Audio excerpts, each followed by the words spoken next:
Answered affirmatively. You can have a seat, and I hope your opening statements were truthful. I should have done that before your opening statements, but I guess we'll have to take your word for it.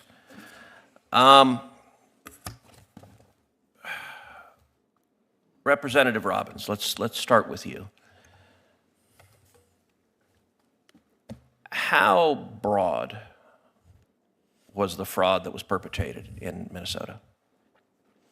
We are still getting a handle on it, but it's all of the, not all of, but a huge segment of the child care programs, autism services, sober homes, emergency transportation, of 14 areas of Medicaid fraud, SNAP benefits. We are still, I would say, getting whistleblower reports, uncovering new vectors of fraud.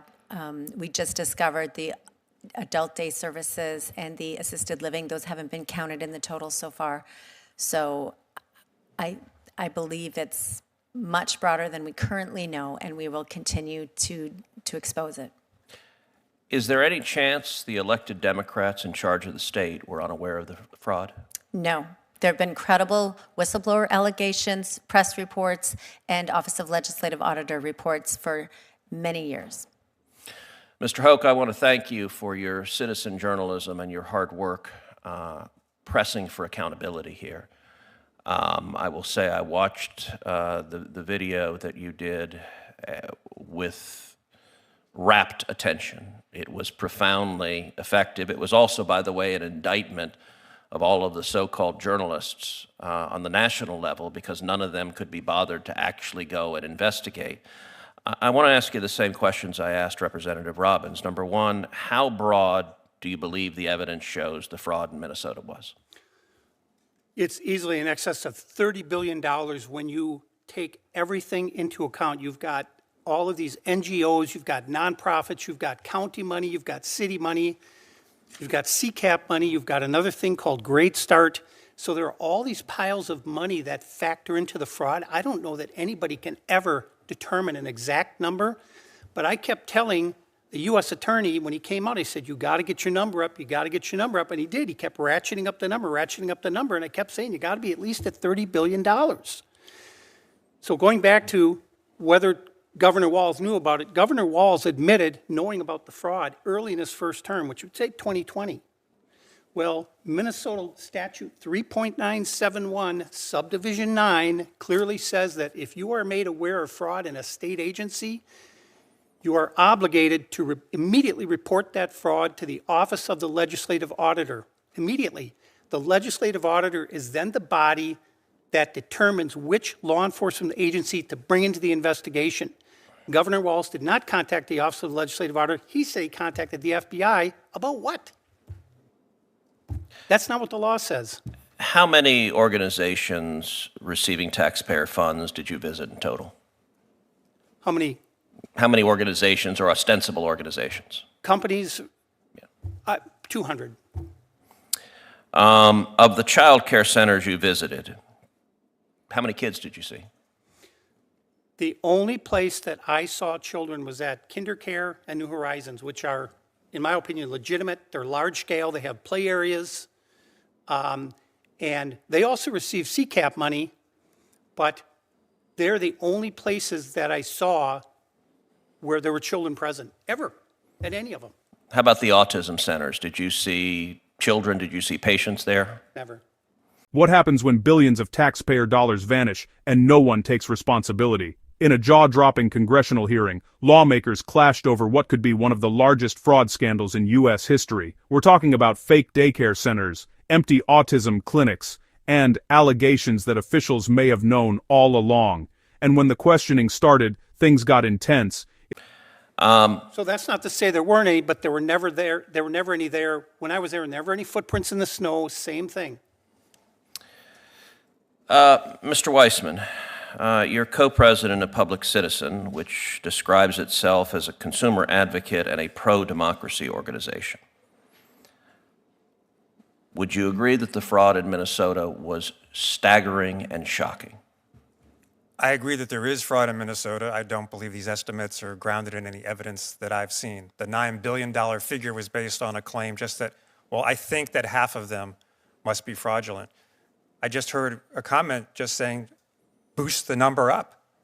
But to be clear, and with respect, you missed my testimony. No question there's fraud in Minnesota, and absolutely I share your righteous anger about whatever degree of fraud there was there. Do you agree that any Democrat politician, or let me be clear, any Republican politician that had knowledge of the fraud and was complicit should be prosecuted? I'm not sure what they're being prosecuted for, but also in my testimony, I described also outside of Minnesota the manifold ways that this administration is enabling fraud. I understand. Oh, And the reason, hold on. The standard is that you want Sir, to prosecute I'm going to people. ask a question, and then you can answer it. Yes, sir. Your organization describes itself as a pro-democracy organization. I'm going to Correct. try to find out if you actually are pro-democracy or if you're simply pro-Democrat and are a partisan. We've seen the Democrats who want to change the topic. So I get you want to testify how much you hate Donald Trump. But I'm quite certain Donald Trump was not running a fraudulent daycare center or a fraudulent autism center in Minnesota. So all of the talking points about how you dislike Trump, set them aside. We will see the Democrats on this committee go down those talking points. Do you believe elected politicians in Minnesota who were aware of this fraud and were complicit in it should be prosecuted? Should there be accountability? There absolutely should be accountability. It is not normal to prosecute government officials for not prosecuting fraud. That is not a standard I'm aware of that you've advocated or that anyone else has advocated in the Senate. So do you think it's perfectly okay I did not say if it's okay. let's say Governor Walz or Attorney General Ellison knew about the fraud, benefited from the fraud in terms of bundling votes, benefited from the frauds in terms of collecting campaign finance violations, and deliberately looked the other way? You think that's not criminal conduct? In that hypothetical, it is not okay. 100% not okay. But also, if you'll permit me, that hypothetical is in fact happening throughout. Okay, yes, I get it. You dislike Trump. I There's nothing about understand whether you I dislike Trump, sir, Mr. sir. Cruz. It is whether I have a standard of accountability. So let me, You question my commitment to sir, please do democracy not and interrupt me. accountability, Please do and I'm not. being clear. I am. Please do not consistent. interrupt me. Please I do not believe I was interrupt answering, me. sir. You may answer questions after I ask them.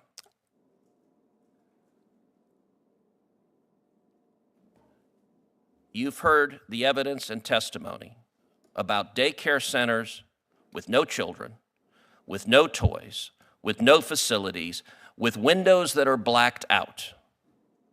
Do you believe it is possible that the officials sending millions of dollars to those fake daycare centers and fake autism centers didn't know what was going on? Well, what I heard was claims about that, and I too have watched the video. We're both parents. I'm glad that the child care centers don't open their door for someone who's knocking there. I don't view that as evidence that the child care centers are fake child care centers, although I'm sure there are some. My understanding is that state investigators have gone to do their duty at those exact same child centers and have found that most of them actually are operating correctly. Well, I will say it is disappointing that you had a chance leading a nonprofit that is supposedly pro-democracy to take a principled stand.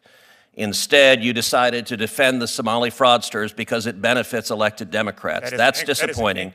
But you know what? I'm going to give you something you're going to like, an opportunity to say all the ways you dislike President Trump, because I'm going to recognize the ranking member who will surely ask you why Trump is terrible and do everything you and he can do to change the topic from the actual topic of this hearing. Ranking member Whitehouse. Before we get to that, I don't want to leave what seemed to be a pretty flagrant mischaracterization of your testimony without an opportunity for you to address that mischaracterization, if you would care to begin with that. I appreciate that. Just briefly, I was disagreeing with the premise of the question that we have been displayed this evidence showing criminal wrongdoing.